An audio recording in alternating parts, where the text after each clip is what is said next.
Welcome to Archiversity online courses. In this lecture, I am going to explain you the character features of measurement scales. In survey research, measurement scales plays an important role.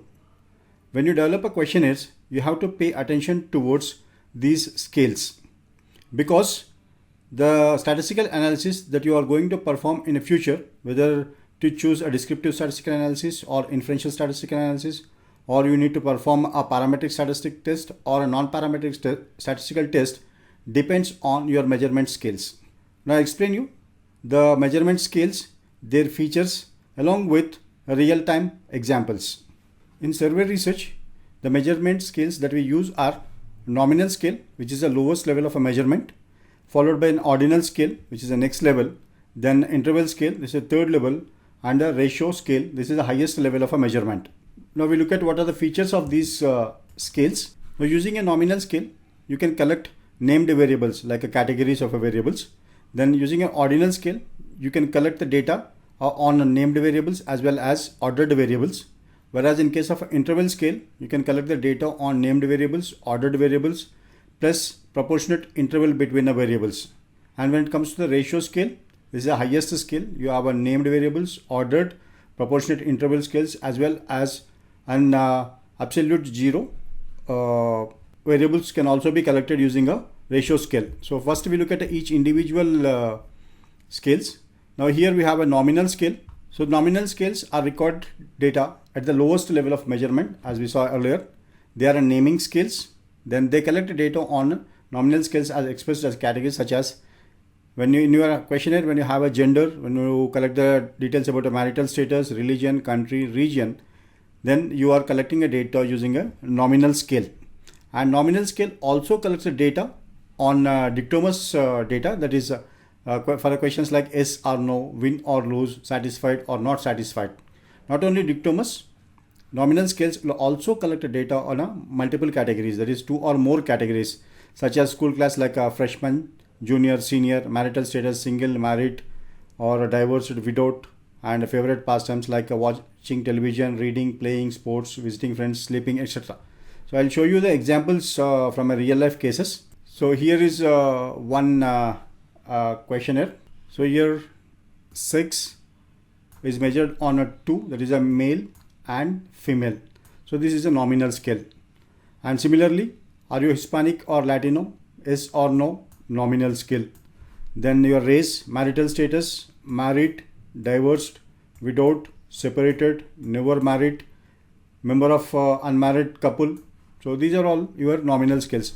Other examples are like let us say here, now do you own a cell phone? So you have a dictomous questions like yes or no. And importantly, in SPSS or any statistical analysis that you are performing, you need to code them. So here code 1 is given for yes and code 2 is given for a no.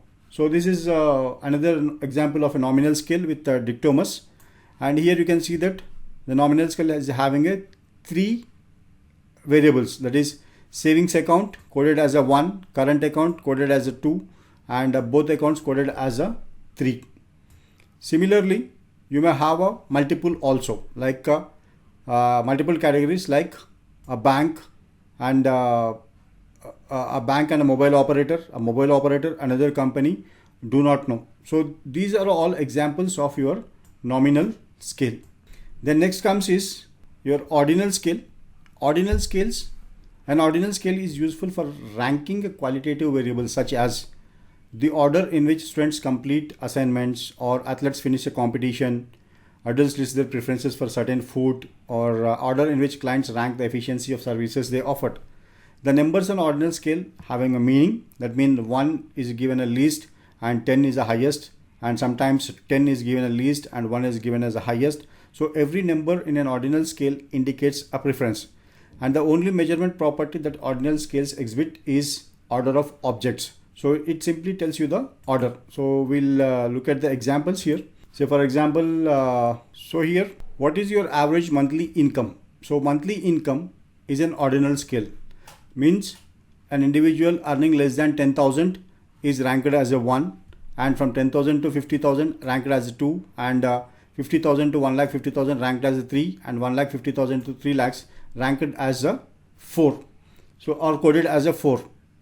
So similarly, you can also rank your educational qualifications. So primary education, an individual with a primary education, individual with secondary education, technical college education, higher degree of education. Because this is in order. Primary education is a very low level and university degree is a high level. As this has got an order, so we call this as measure on ordinal scale. And then your third one is interval scale. So here is an interval scale. Interval scales exhibit all the uses of properties of nominal and ordinal scales. So in interval scale, you can rank the data like a highest score, second highest score, third highest score, and so on. And interval scale also has features like count observations for a variable within a nominal data, or show greater than, less than like an ordinal scale, and show ratio between equivalent set of numbers. So that is the reason why in the beginning I said that an interval scale have a properties of all the three, that is named like a nominal scale, ordered like ordinal scale, as well as an interval scale. Now examples are, we can see here for an interval scale, here is an example for your interval scale. So using a scale of 1 to 5, what kind of financial services do you want to see being offered via a cell phone? So here this services offered. Now here you have an interval ratio or interval ranging between options like a very low, low, average, high, and very high. So for each and every question, like savings is one variable which has got a preferences, that is the individual or the respondents needs to choose the values. Similarly, we can also use interval scales for other items like please rate how important the following reasons are for you to consider using mobile phone. Consider using a mobile phone. So here you have a variables like a low transaction cost, and the intervals are very important, important, not very important, not important, not at all important. So while entering, you have to enter the codes. So here the codes given are 1 to 5.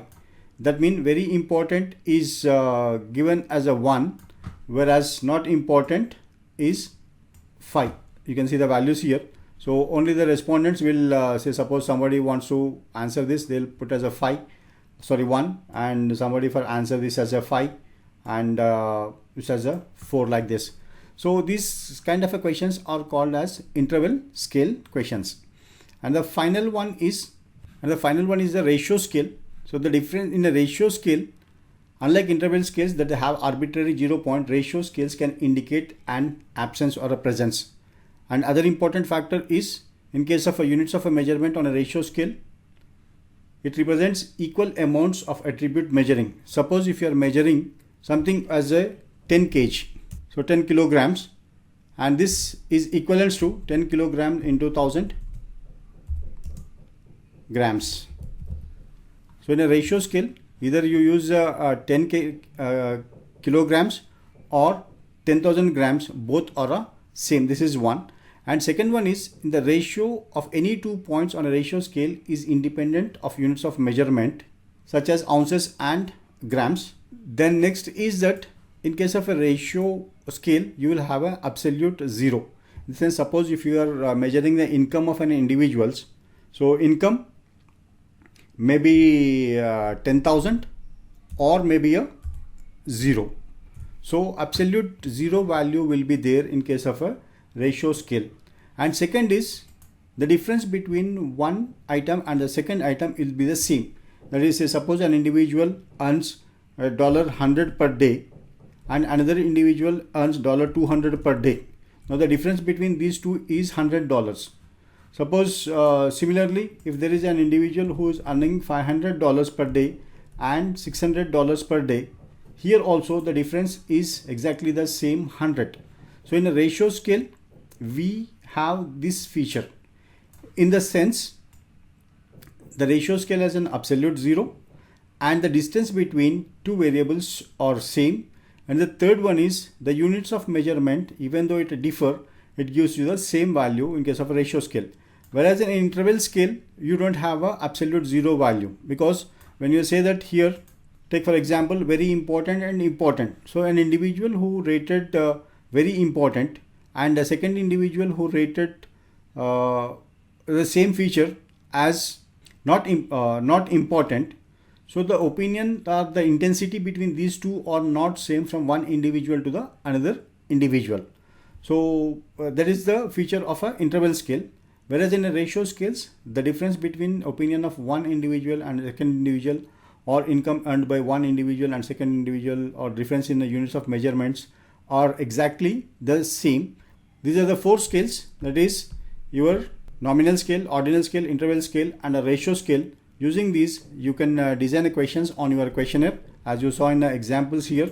So all these questionnaires are designed using the same scales. Each question has got different measurement scale, and based on these questions your statistical analysis will vary, right? So in coming lectures I'll explain you on what scale, what kind of a statistical analysis to be performed.